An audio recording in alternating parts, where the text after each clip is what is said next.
कुछ बांटना था प्रजा को। उसमें वैरायटी चीजें थी, तो एक एक दे न सके, फीलिंग नहीं किसी को, तो एक साथ प्रदर्शनी लगा दी सारी।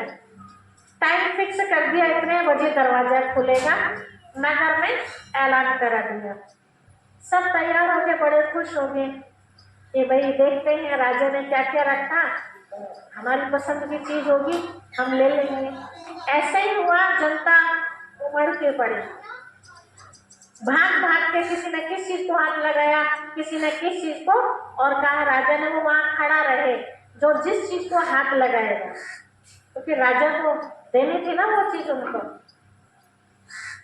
अब देखा गया एक बालक 10-12 वर्ष का, वो भी वहां पहुंचा। सामने महाराज सिंहासन पर विराजमान थे। उस बालक ने ना दाएं देखा ना बाएं देखा, चलता रहा चलता रहा चलता रहा, इधर उधर नहीं देखा उसने। बहुत कुछ सामान था, सीधा जाके राजा को हाथ लगा दिया। राजा ने कहा ये क्या? तो बालक ने कहा महाराज आपने ऐलान कराया था ना कि जो जिसको हाथ लगाएगा वो उसका हो जाएगा, आपने चीज का नाम नहीं लिया था, तो मैंने आपको हाथ लगा दिया, आज से आप मेरे हो गए। तो आपकी जो भी चीज है वो किसकी हो गई? मेरी हो गई। तो समझदारी का काम किया ना। तो ऐसे ही दुनिया में हम 33 करोड़ देवी देवताएं सुनते हैं, तो कोई हनुमान को पकड़े हुए हैं, कोई गणेश जी को पकड़े हुए हैं, कोई लड्डू गोपाल श्री कृष्ण जी को पकड़े हुए हैं, कोई माँ भगवती को, कोई माँ लक्ष्मी को पकड़े हुए हैं, कोई भोलेनाथ जी को पकड़े हुए हैं ना। देखिए आपके घर में वृक्ष है, आप एक एक पत्ते को पानी देंगे तो आप कुछ वृक्ष से ले सकेंगे? कहाँ पानी देने से आपको वृक्ष से सब कुछ मिल सकता है? छां भी मिलेगी, फल भी मिलेगा। कहाँ? जड़ में देने से, है ना। ऐसे सारी दुनिया का जो रचयिता है, मालिक है, वो कौन है? वो एक निराकार शिव पिता परमात्मा है। तो उसी को अगर मैं पकड़ लूं तो सारे 33 करोड़ देवी देवताएं किसके हैं? उनके हैं ना। तो वो सब किसके हो जाएंगे? मेरे हो जाएंगे। तो करेंगे ऐसी समझदारी, इधर उधर ना भटक करके एक को जो सबका मालिक है उसको पकड़ लीजिए, फिर आपको जो चाहिए वो सब कुछ सही तरीके से मिल सकता है। तो ये वही टाइम चल रहा है उस पिता परमात्मा को अपना बनाने का समय। अब कईयों के मन में ये प्रश्न उठता है कि अभी वो समय कहाँ आ गया है? अभी तो कलयुग भी और पता नहीं कितना कितना 40,000 वर्ष ऐसा ऐसा कुछ करके बताते हैं। अभी कहाँ से भगवान के आने का टाइम आ गया है? देखिए अगर हम शास्त्रों की ही बातें करें कि शास्त्र में जो भी लिखा है वो सही लिखा है, तो फिर सारी बातें हम शास्त्रों की माने। आज आप किसी का भी प्रैक्टिकल जीवन की कहानी लिखते हैं, समझो आपका बच्चा 10 वर्ष का है आज, और आपने उसका इतिहास लिख दिया, तारीख वारीख सब लिख दी कि आज हमारा बच्चा 10 वर्ष का है, और उसकी कहानी पढ़ते पढ़ते हमें 10 वर्ष और हो जाए, तो भी हम क्या लाइन पढ़ेंगे? आज हमारा बच्चा 10 वर्ष का हो गया, और पढ़ते पढ़ते कितने वर्ष हो गए? 10 वर्ष। तो क्या हमारा बच्चा 10 वर्ष का ही रहेगा? कितने वर्ष का हो गया? 20 वर्ष का। अब 10 वर्ष और हो जाए हम उस कहानी को पढ़ते पढ़ते, फिर भी हम क्या पढ़ेंगे?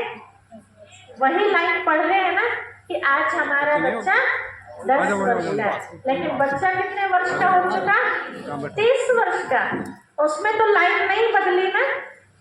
तो ऐसे आज जो पढ़ते हैं, कलयुग अभी बच्चा है, कितने वर्षों से हम उसको पढ़ते आ रहे हैं। लाइन को, कलयुग अभी बच्चा है। हम तो पढ़ रहे हैं, हमारे बड़े बुजुर्ग हैं वो भी यही लाइन पढ़ रहे हैं। कलयुग अभी, जब से उन्होंने होश संभाला यही सुनते आ रहे हैं, कलयुग अभी बच्चा है। तो क्या वो बच्चा ही रहेगा? नहीं ना, समय बढ़ गया ना उसका। अब दूसरे ही आगे शास्त्र में लिखा है, एक तरफ हम पढ़ रहे हैं कलयुग अभी बच्चा है, और दूसरी तरफ कलयुग के अंतिम लक्षण भी हमें पढ़ने को मिल रहे हैं। वो अंतिम लक्षण क्या है? अगर वो जो किताबों में लिखे हुए हैं वो लक्षण हमें नजर आ रहा है तो क्या कहेंगे? बच्चा है या अंत का समय चल रहा है? अंत का समय चल रहा है। आप सब जानते हैं, कुछ बातें तो बताते हैं। कलयुग के अंतिम लक्षण, एक बार 5 पांडव श्री कृष्ण जी के पास पहुंचे युद्ध के बाद, ये पूछने के लिए कि भगवान द्वापर काल तो हमने देख लिया, ऐसा बताते ना महाभारत का युद्ध द्वापर में हुआ, कैसे ये सब विनाश हो जाएगा, जो थोड़ा बहुत बचा सब खत्म, लेकिन कलयुग का अंत कैसे होगा, उसकी क्या निशानियां होंगी अंत की, वो भी तो आप हमें बता दीजिए। तो श्री कृष्ण जी ने कहा, ये तो नजारा आप सामने देख रहे, मैं तुम्हारे साथ हूँ तो निश्चित है कि विजय तुम्हारी ही होनी है, लेकिन इतने समय बाद की घटना मैं आज आपको बताऊं तो कैसे विश्वास करेंगे आप? तो कहा उसके लिए फिर क्या करेंगे, कैसे पता चले?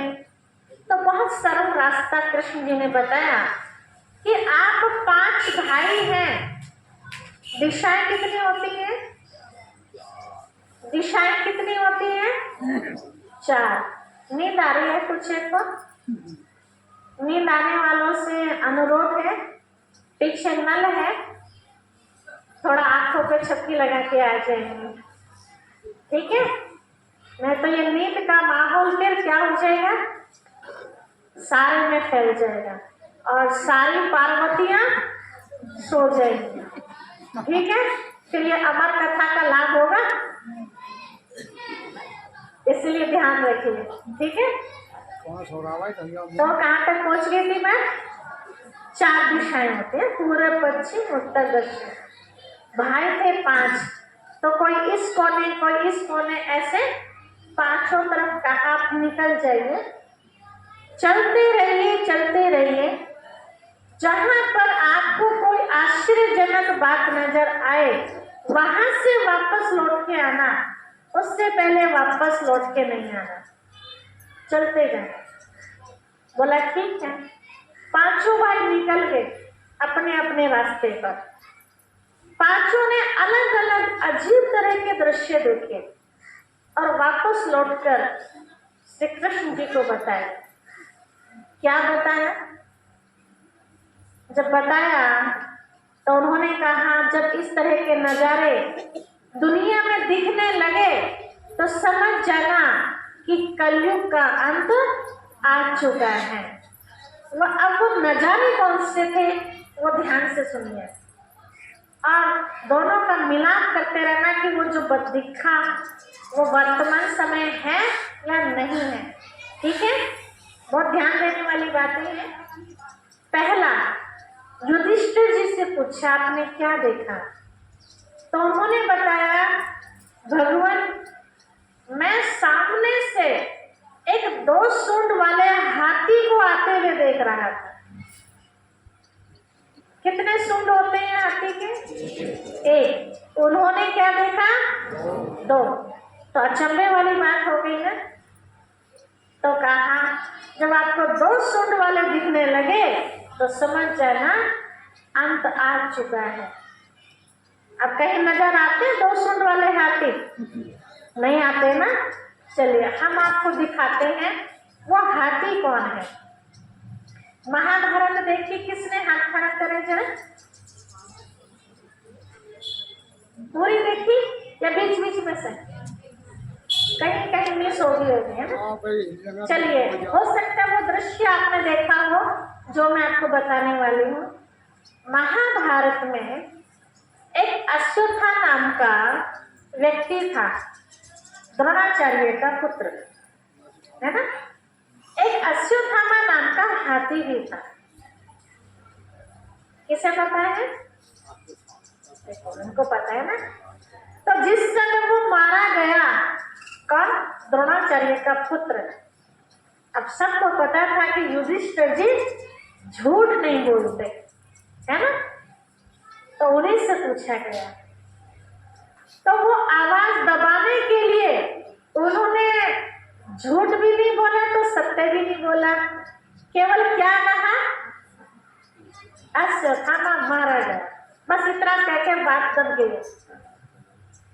लोगों का ध्यान ही नहीं गया, तो क्योंकि हाथी का नाम भी यही था, ठीक है। अब वो हाथी कौन है वर्तमान समय? हाथी अर्थात महारथी। महारथी मतलब बड़ा व्यक्ति। आज के टाइम बड़ा कौन है? जो सीट पर विराजमान है, चाहे आपके गांव का प्रधान है, चाहे आपके कस्बे के चेयरमैन है, वाइस चेयरमैन है या राष्ट्रपति, जो भी है, सरकारी सीट पर जो बैठे हुए हैं वो सब क्या है? महारथी है, ठीक है। एक तरफ से तो वो अपनी तनख्वाह पा रहे हैं और दूसरी तरफ से क्या करते हैं? दूसरी तरफ से क्या कर रहे हैं? क्या कर रहे हैं?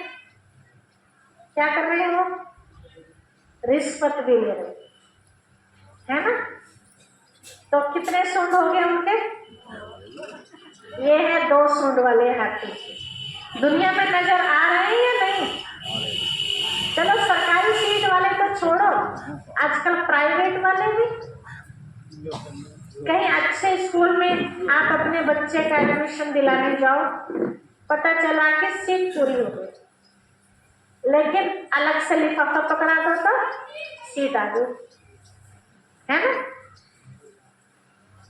तो बहुत ही कम ऐसा है जो बिना रिश्वत के काम हो रहा है। तो 2 सूंड वाले वो हाथी।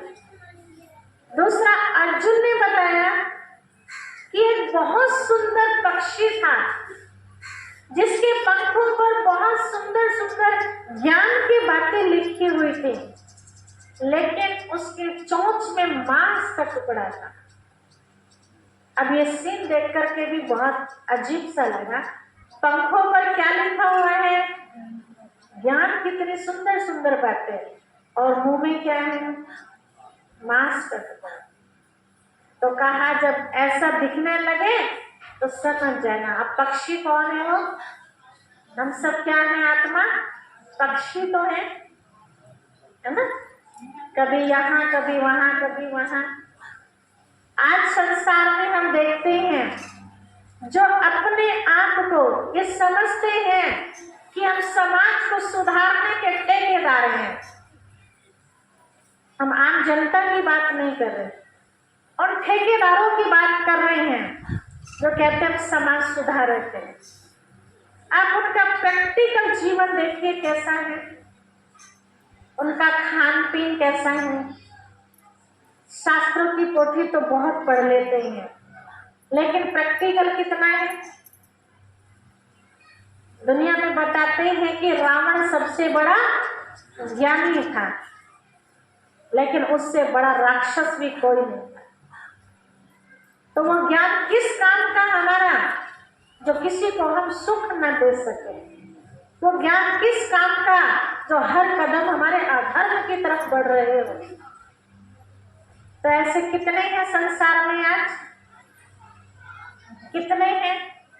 गिनती कर सकते हैं आप? नहीं कर सकते, है ना। एक तो आपके मंदिर में ही है, बातें तो बहुत अच्छी अच्छी करते हैं, लेकिन खाना पीना देखो तो कैसा है, ठीक है। ऐसे बहुत है। चलो ये तो कहीं कथा भी नहीं करते होंगे बेचारे, कथा वाचक को देखो आप, जब सामने गद्दी पर बैठते हैं तो कितनी महानता की बात करते हैं। आपको प्रैक्टिकल घटना बताएं, हमारे हेडक्वार्टर माउंट आबू में शिविर चलते हैं अलग अलग विंग्स के, तो उसमें एक साधु समाज भी आता है, उनको भी निमंत्रण दिया जाता है। वो सब वहाँ बड़े बड़े, छोटे मोटे नहीं, बड़े बड़े जिन्होंने टाइटल लिया हुआ है श्री 108 जगत गुरु, ऐसे ऐसे लाखों जिनके शिष्य, उनको वहाँ निमंत्रण दिया जाता। 3 दिन का शिविर कराया गया। तो सन 83 की बात है ये, पहली बार शिविर था, वो सब वहाँ आए और 3 दिन बहुत अच्छा